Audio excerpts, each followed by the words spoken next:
Welcome, everybody, to another episode of the AgView Pitch. And today we're going to have a conversation around machinery and equipment. It's one of the questions that we've been getting a lot this summer as we've been out seeing producers. And so we're lucky enough today to have here on YouTube, and it'll also be on the podcast, but Brent Judish with P&K Midwest. Brent, how's it going today? Life's good. I had an inch of rain last night, so I'm happy.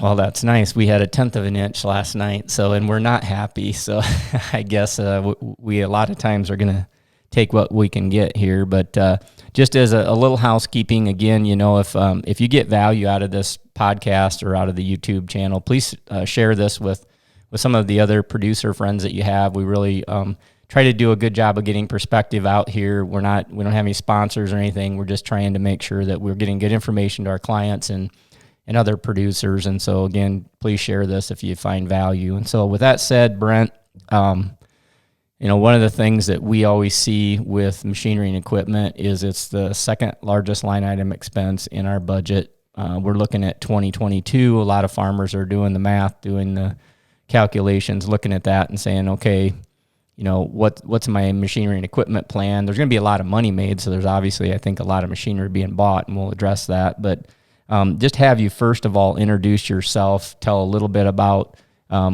what you do at P&K and how long you've been in the business. Give us a little background, and then we'll start diving into it. I started in the business in January of '87. Mm-hmm. I basically have had the same job the whole time, just been a sales rep for John Deere. I like what I'm doing. My clients I work with are great, so I've just chosen to not go into management or anything else. I like what I do, and I'm going to continue doing it. Yeah, and you farm too, right? We do farm north of Cedar Falls, yes. Okay, so how's your crop looking this year? Corn's tough. We were dry. Mm-hmm. The driest year in record in Waterloo, Iowa since 1910. Wow. But we have had some rain the last 2 weeks, so I think corn's going to be below average, but beans will be at or above. Okay, that sounds good. I didn't realize we're probably that dry too then, I guess. I don't know. I've been trying not to pay that much attention. I know we're about 50% of normal rainfall in Northeast Iowa. We're only about an hour or about a half an hour away from you guys. So anyway, we better get down to business here, Brent. So you're one of the people that is a go-to for us. We've done podcasts with you the last couple of years in the fall, getting ready for harvest. I know Shay has done some with you. What I want to do though today is to talk with you a little bit about some of the things that we're seeing with inflation and with machinery and equipment costs and things that are going on. So I'm not exactly sure where to start. So what I do want to start though, I guess, and we'll go from there, is with what we're seeing with availability of new equipment and price increases and all that. So just go ahead and give us a little background on what you're seeing with availability and price action. Well, availability right now is on new machinery is basically a year. New tractors are 12 to 13 months. We had an early order program on combines last week, lasted 1 day. All of our allotment of combines have been ordered for the next 12 months. Wow. So now they're not all pre-sold, but most of them are. We have a few machines that are not spoken for, but we had to put all of our orders in 1 day. Tillage is similar. Sprayers were already sold out for the 22 use season. There are no more to be had. Price increases, the largest I've seen in my 34 years of selling. Normally we get a 2 to 3% bump a year. This year we ran on tractors roughly about 7.5%. Combines about 7.7%. That's the largest I've seen, said, in 34 years. It's a tough battle, but from the production side, steel's up, electronics they can't get. Labor's a major issue. So from the manufacturer side of the street, it's a really tough avenue right now. Mm-hmm. What about sprayers? You said tractors up about 7.5%, combines 7.7. Sprayers are a little less. I think they're more in that 5 to 6 range. But again, sprayers a little bit less simpler product than what a tractor or combine is. What about your other equipment, your off stuff? Your tillage equipment, planters, that kind of stuff. That's all been in line with that 6 to 7%. Planters and tillage has more steel involved in it. Mm-hmm. So a little less electronics, but steel's gone up a lot. This year's more than double in price. The biggest thing on the tillage stuff is it's really getting hard to get. Availability is going to be probably even shorter than some of the mainline equipment is. Interesting. So talk a little bit more about availability. I mean, how much longer is this going to last, and is it affecting parts? And so, what parts, for the listeners here, are there some actions that we could be taking as farmers? Do we need to be accumulating some parts of certain things, or what's that look like? As a farmer, I've been preparing myself. I've got enough filters and oil on hand to at least get me to spring. Mm-hmm. I know oil's been a little tighter to get than filters have been, but if you know you're going to need a certain amount of oil and filters for the next 6 to 8 months, I'd go buy them now, put them in my shelf so I have them. Mm-hmm. That's going to be an issue going forward. So the price increases that we've seen, we're talking, 6 to 7%, essentially across the board on everything, maybe a little higher. Do you see the price increases continuing into the next year, both on the parts? And I guess I didn't ask that, what's the percent of increase on parts? Parts has been less just because, again, that's a high and repetitive number. You order 1,000 filters, you only order 50 tractors. Mm-hmm. So that hasn't been near as bad. Okay. Well, I think what we're at different this year is, Chris, is in 06, 07, 08, we went through this. We had high demand for tractors, combine sprayers. Supply was tight. Same thing. We were out a year in advance to get stuff ordered. Mm-hmm. We went through this in 12, 13, and 14.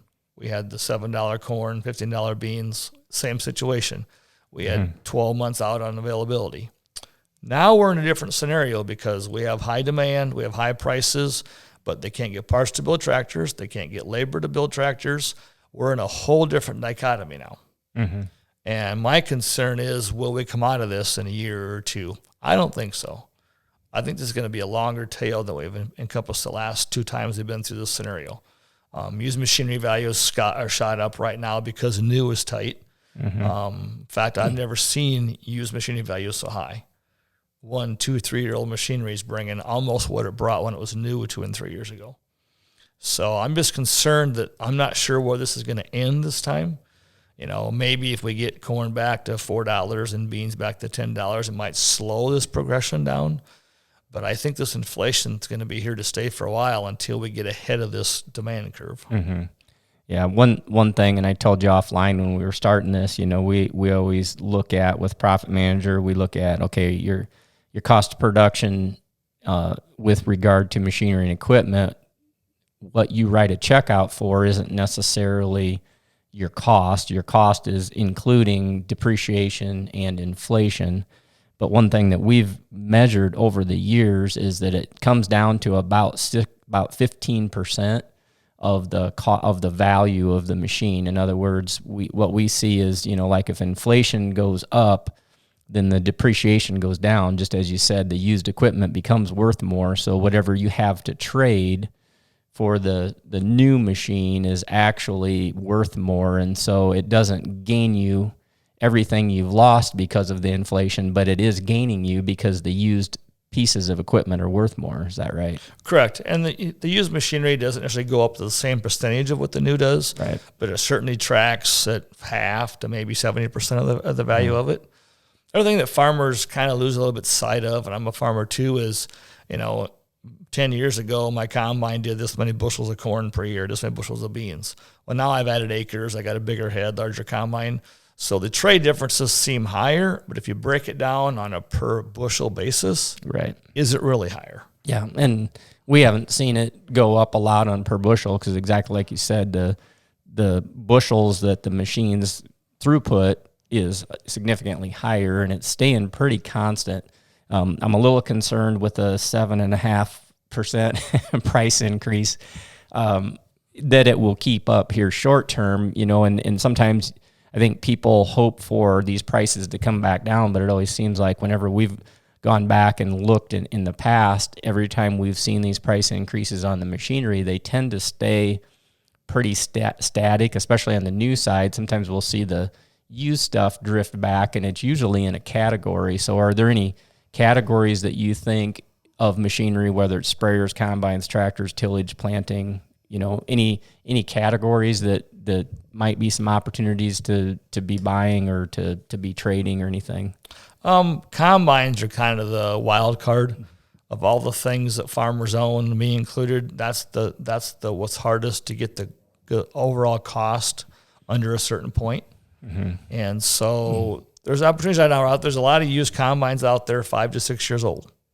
If you're willing to, maybe you need a second machine for beans, or your operation's growing, you want to add a second machine. There's some good value in buying a 1,000-hour machine compared to new. People might think, though, if this used equipment's gone up a lot, is it the right timing, though? I mean, is it? As people have more money, the guy that might buy a 1,000-hour machine is today going to buy a 500-hour machine. Okay. Because he has 550 corn to work with. So if his budget was $150,000 2 years ago, it might be $250 today. So there are some gaps out there in the lower price range, middle hour range, if you're willing to accept a little more repairs every year and maybe have to do a little more pre-maintenance ahead of time. Okay. We'll come back to some of this, but while I'm thinking about it, I want to ask a question and make a little bit of a statement on the front end of this with regard to replacing machinery and having some sort of a consistent plan. So one of the things that we do with our clients is we have what we call the 3-year plan with machinery and equipment replacement, so that you can prioritize your fleet and say, okay, in 23 we're going to trade this tractor, in 24 we're going to trade this combine, and in 25 we're going to update a planter or whatever. And so we like to put that together so that we can figure out, okay, what's the capital requirement going to be in the next 3 years? What's that look like? What's the priorities that we will need to replace? And a lot of times, I'm sure you see this, is you'll have brothers or cousins or family members farming together, or business partners farming together, and they all have sometimes slightly different priorities of what should be replaced, what shouldn't, and if they can put a plan together and put it out there for 3 years, and that's what we try to give you, so okay, here's what the plan is for the next 3 years. Then when you're going to trade with other people, you really have an idea, okay, I could take that tractor they have and I could trade it, and I can get them a better deal. Talk a little bit about that. Is that something that you think is a value that people, should maybe be doing a better job at communicating with their equipment dealer? Yeah, most of your progressive farmers have a 1, 2, and 3 year plan. They have a budget. Now, granted, 5.5 corn changes the budget a little bit. Yep. But if you have a 1, 2, and 3 year plan, you know what you should put repairs in, and you know what maybe you can run another year. But if your machinery salesman, whoever that is aware of it, and he knows you've got a 5-year-old tractor, and he knows he has a buyer for it, and he gets a 1-year-old traded in, he knows you're ready to move that. So he can maybe give you more for yours, knowing he's got it pre-sold. And then with price increases coming, some guys bought tractors before the price increase. They knew they had a need. They knew they're going to buy a couple of tractors this year. So we went out and approached them. If you can get a tractor built before October 31st, it's going to be old price. And so let your dealer know that. Talk to him. Work with him. He's not out there just to sell you stuff. He's there to help you be more profitable. And if he can save you $20,000 on a trade every couple of years, that adds up over time. And then you'll probably come back and buy something else if you can save $20,000 for somebody, or get somebody in a better piece of equipment maybe even sooner, or see those things has a ton of value. Or he gets a new combine, the wife wants a new gator, so it's always a good thing for me. So Yep. Well, I understand that. So as we head into harvest, there's the practical and the real time issues that we deal with, right? And so, what from a parts standpoint, again, I know I asked that, but what things do we need to be doing as farmers as we get into harvest? And you can talk a little bit about just maintenance and some of the things on the combine probably too here in this question, getting things ready for harvest. Well, we've talked in the past about preseason maintenance. Get your combines in, whether you inspect them yourself, get them in the dealership. Daily parts have been okay. We're okay on that. Now, if you happen to hit a tree this fall with an unloading auger, that might be an issue, but you can't predict that. But your common stuff, your wear parts, your cornet parts, your beanhead parts, they're pretty good right now.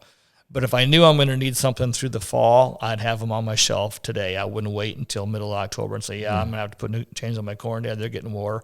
I wouldn't be waiting, because if everybody does the same thing and it gets a little, get another busy fall, could be a little tight on some of the wear parts.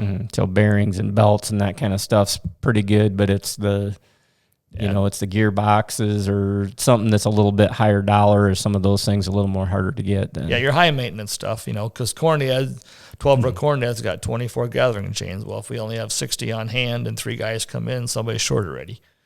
So the high wear parts, sickles for platforms, maybe a belt for the platform if you have a draper, those things are probably going to get a little short. Right now they're fine, but if we have a normal year, that could be a little tight if the supply chain is getting, the trouble supply chain is actually trucking.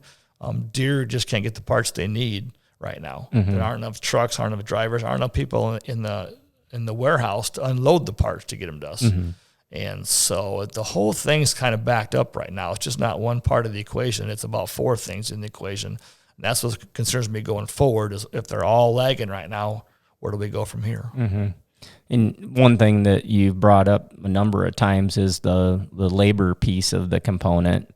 What's labor look like for a lot of the dealerships, in your opinion? I mean, do we have enough? Are there enough mechanics? And I know one of the things that I hear farmers, and I told you offline, I'd bump you on this one, but a lot of times farmers are like, well, if I can fix that myself, just if you look at the labor rates in the shop, they're pretty high. But on the same token, the question is, what's that look like for availability for you guys to have really high qualified mechanics, in the dealerships?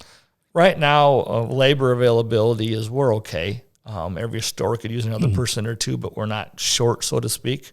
My concern is going forward. I've been doing this 34 years. A lot of our key people in the shop's been at it 25, 30, 35 years also. I'm worried about what's going to happen in 5, 8, 10 years because we don't have the young people coming up. So, and we're adequate right now, but the people that we have are experienced, know how to get you going. Maybe the part's not there, but I can get you going for a day or two till I can get the right part. The young guys don't know that. And we need to bring in some young people now that are willing to learn from the older guys, just like farmers. You got to learn, experience, and you can't buy that. And when our average technician's probably 15, 18, 20 years in, and we have hardly any that are 2 to 5 years in, that's going to be a concern going forward. But today, right now, we're pretty adequate. Okay. So what's the solution for that issue? Well, if I was a young person, I'd want a computer job. They pay me a lot. I don't do a whole lot. But we can't all do that. Right. And so there's a lot of openings right now in the ag tech world. There's openings in the automobile tech world. There's a lot of places out there to make a good living if you're willing to get a little dirty and learn. But it's also rewarding. I mean, farmers are different than the average people, so they're more fun to work with. They're more reliable, and so I think if you get into the ag world, people would learn that it's a great place to be, but we have to get more people energized to start those jobs. Yeah. Okay. Last question. Anything else on as we think about harvest just around the corner? And I know there's guys in the South already rolling. Any final thoughts, comments as we head into harvest that you got? Just be patient. I'm hoping we're getting an early start this year. As farmers, we all get the gotta go Joe-itis. We want to go. And sometimes take a little extra day, maybe do a little more maintenance, maybe check things over, check your tire pressure, some of the simple things. I think a lot of guys forget that. One thing that guys need to do is every combine today has AMS, GPS stuff on it. Don't wait till you're in the field the first time to see if it's working or not. Get it in there ahead of time. If you need to call your dealer or have somebody come out, but get it working before you go to the field, because I get 10 calls a day every day the first 4 or 5 days of harvest. It's not working. Well, did you put it in? Well, no, I put it in this morning. Okay. Well, sometimes it's my GPS isn't working. Well, is your globe plugged in? Oh, I'm not a globe on the roof. Well, that's probably the problem. Gotcha. All right. Well, hey, Brent, I think this has been a great conversation, and appreciate you bringing the good and the bad news, I guess. The bad news is, we're facing some pretty steep inflation. The good news is we have some prices to offset that a little bit. They always go hand in hand, don't they? It's kind of a margin business, and when we have the opportunities to do some trades and to do some things, we're just gonna have to keep an eye on parts and make sure we plan and don't just react when things happen. Make sure we get a good plan. Yeah, the best time to buy machinery is 3 months before you need it or 6 months. Don't buy it the day you need it. Yeah, exactly. So, Brent, thanks a lot. Really appreciate it. Thanks for having me. You bet. So Brent Judish with P&K Midwest. If they want to get a hold of you, what's a good way if they have a question for you specifically? If I'm on Twitter, I'm on Facebook, either one. Okay, sounds good. So, all right. Well, thanks everybody for listening and watching, and we'll catch you again next time on the AgView Pitch.